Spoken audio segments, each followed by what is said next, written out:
welcome back. It's January 14th, 2022. Today I'm going to show you a little trick on how to get annual meadowgrass out of a new lawn using a tool that everybody in the world has got in their kitchen, the humble fork. So let's show you how I'm going to do it.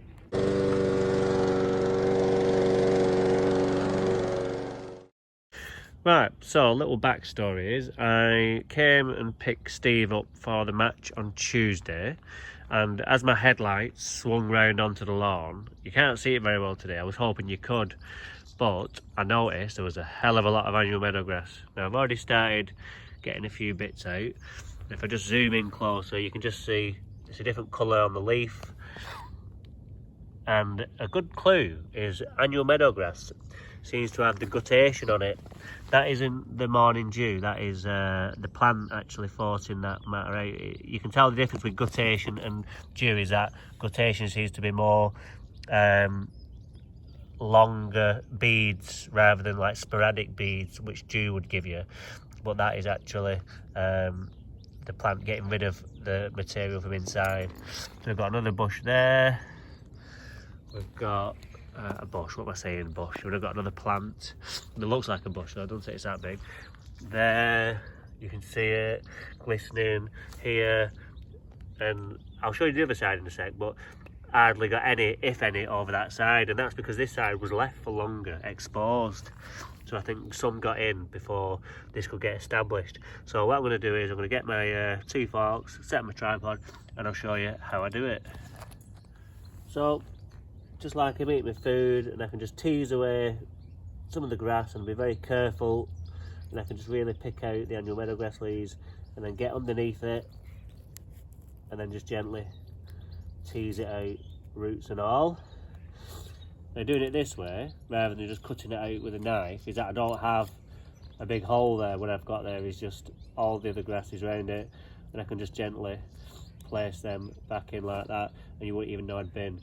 Now this technique isn't great for an existing lawn in terms of one that's been down 20 years or something, because you might have it all over and you'd just end up digging the whole lawn up. So this is for new seeded lawns which are new, where the annual meadowgrass hasn't quite took over yet and you've just got sporadically placed plants. You know, you might have 100 in your lawn, which is feasible to do, or plausible should I say, to get on your hands and knees with a bucket and 2 forks and get the job done. So I'll do some more. I think there's one there, you can just see that one there. Again, I don't even need to use 2 forks on that one, but it's very important that you don't drop the seeds everywhere. So there you go, job done. There's another big piece there. This is quite a big piece actually. It's amazing how much the annual meadowgrass grows in the winter. It just seems to love every condition going. Because it's short, it just loves that because it can just grow in seed. Loves just being left so it can grow in seed. And then in the winter it just seems to take over when everything else dies back. But saying that, it could have already been here, and because all the other grasses have died back, it's exposed this one. So I think we're going to have quite a big hole here. So I'm just gently teasing it and just trying to not disturb the other grasses and just move them out of the way. So you see a big plant there. Not much seeds on that, which is good. So we know that we've got that out now. It's not going to have dropped any seeds anywhere. So that's quite a big plant, isn't it? And then do our best. And we could just kind of move this over, like almost like a repairing a divot. We can just put our fork in and just move some of the other grasses over. Let's get rid of that. To the bucket, and then fill it in that way, and you'd know we'd never been, really. What a geek. Okay, I'll just show you one more time what I do. Again, we're getting up to the thinner parts of the garden up here because this just hasn't seen the sun for months now. So in a sec I'll have a walk around and we'll show you what we've not been doing, and how bad the grass looks in these areas where there's no sun. So I might not be able to cover this over very well, but I want to get it out because there's a seed head on it, so we don't want any of those dropping. So again, we're just teasing it out very gently, and you can hear the resistance underneath and feel it more so, but you can also hear it breaking away. So you've got to be really careful, because once that tension is released, it ends up flicking off the fork, and then that's when the seed heads are more likely to fly off. So you see one nice big plant there. There's some nice rye in there, so we can put that back. But in the main, I think it's all annual meadow grass, so I'm just going to throw that one away. And then we'll try and repair this. Oops, that's not good, is it? Not much root at this time of year, especially in these areas where it's no sun. On the other side, where it does get the sun, and on the lawn, on this lawn, but in a different area where it's getting the sun at the moment, and I'll be able to show you, it's looking not bad, and I'll be able to show you exactly where the lawn's not doing great in relation to the shadow that it's creating off the trees, so you can just see that it doesn't get the sun, what the difference is.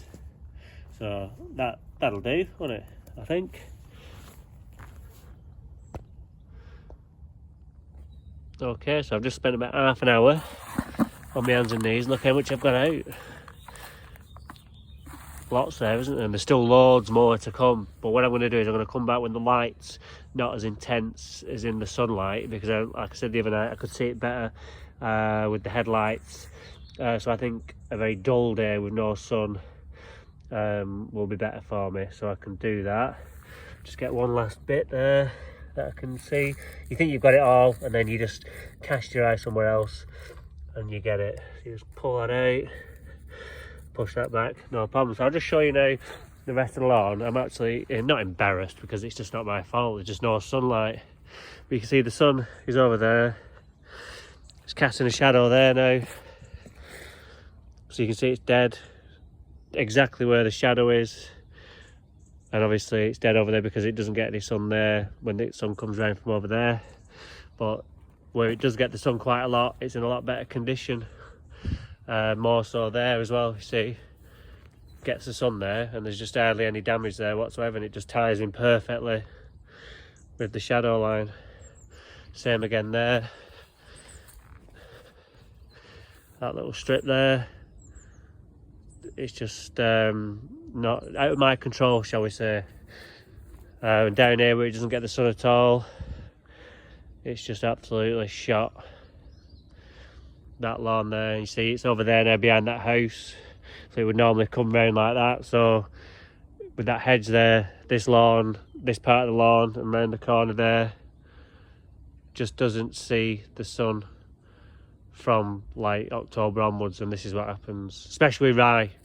Ryegrass is great, but it does perish very quickly with no sun. As you see in like the old stadiums, like, you know, before they brought out the lighting rigs, they had to returf mid-season because it would just die. But we don't have lighting rigs here. But if you look here, you can quite clearly see the annual meadow grass. This is probably coming through the old lawn that I dug up. But then again, that's easier to see, so we can get that out on the next visit. And just over the next few weeks before I reseed it, you know, not reseed the whole thing, but just overseed, should I say. So yeah, so let's go have a look at the other side, because I've got like a little bonus for you today. It's good to be back. I've got all my tools with me, a nice clean van as well. This side gets a lot more sun, so you can see it's looking in miles better condition. We have got a fox digging it up a lot, keeps digging big holes, 2, 3, 4, look at that one. What's he burying? So that's annoying, isn't it? So what we'll do is, in the spring, we'll take a chunk from over the other side and fill that in with that, rather than just trying to fill a hole with new seed. And then we'll do the reseeding around the corner and the other lawn. Now, there's not much annual meadow grass on this, and I think that's because this got really established really quickly. It just didn't get a chance to take hold. It has had 1 or 2 bits and bobs in it, but I've pulled that out as I've gone over the last 6 months. So this is looking pretty clean, and this will be, you know, when we do start the maintenance again of it, we will be up and away very quickly with this one, because we've got such a full sward. We're really just filling in some of the burry areas around the top and the bottom, and we'll be up and away with this one. But the other side, It'll probably be a bit slower because we've got to fill all them, like, it was almost like reseeding that other lawn, isn't it, because it's just so dead. But this one, at least Steve will have one lawn to look at. So what I'm going to do is, while I'm here, I'm going to get my Scarifier out because it's still in the outlet, so I'll use that, the Scarifying attachment, to get rid of all these leaves and some of the worm casts and stuff, and then we'll mow it and we'll see how it looks. So join me in a sec. Forgot my ear defenders, so I've just stuck a bit of tissue in my ears just to give me some protection. So let's get Scarifying. So we've got the outlet, we've got the Scarifying attachment in there. It's at the same setting as it was at the last job because that's the last time I used it. So I know that was alright because it's exactly the same lawn, just different kind of brand of seed rather than different type of seed. So let's crack on.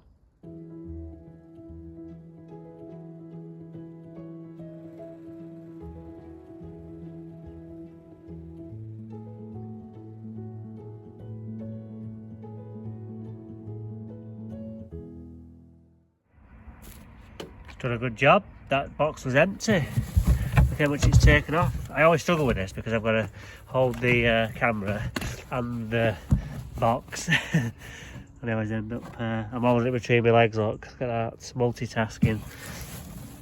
So look at that coming out at this time of year. It could only be a good thing. Got that slime, leaves, twigs and everything else. So we'll go on it now with the hater. And we'll just reduce that length a little bit. There's a little bit of annual meadow grass in there I've seen. It's just flicked a few bits up around the edge mainly. But I already knew that. But when they're near the edge, they're not really an issue to me because I can just pick those out whenever. It's when they're in the middle that's the issue. So, planes are back in the sky.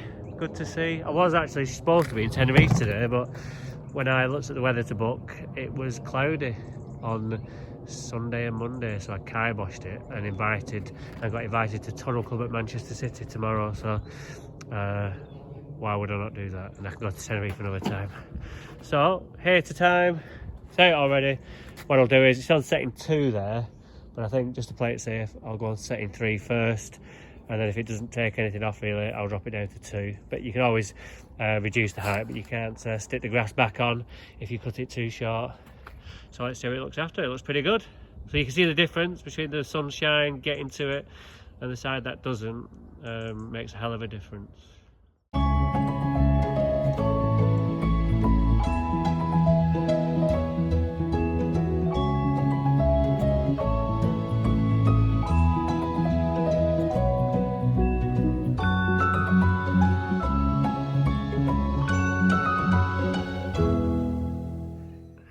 So there you go.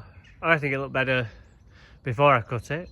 A lot of worm casts which I couldn't see. They're bloody pain then because it looks fine, and then when you start mowing you realise that there's hundreds. And the grass is a little weak in places, just where this is what happens this time of year again. When you stand on it, it kind of collapses and doesn't stand back up. So that's when you can start seeing your footprints in a few areas like there. So I cut it on 2 in the end because 3 didn't really take anything off, but it needed doing, because if you look over the other side there on next doors, see how long it is, and that got done in probably October, November time, and it's probably just got a little bit of feed kind of spilled over from my lawn into there, and that's why it's so long. So it just shows that if I left this that amount of time, because I think I cut this last in December, our grass would have been that long and it would have just been ruined. So if you can get on it this week, get on it. No excuses. It's no rain for a week, so anybody who's been moaning about not being able to get on it, now's the time. And it doesn't matter if you damage it, because you're going to be damaging it anyway in a few weeks when you're scarifying, overseed and top dress. You know, it's only 4 weeks, and then we'll be mid-Feb.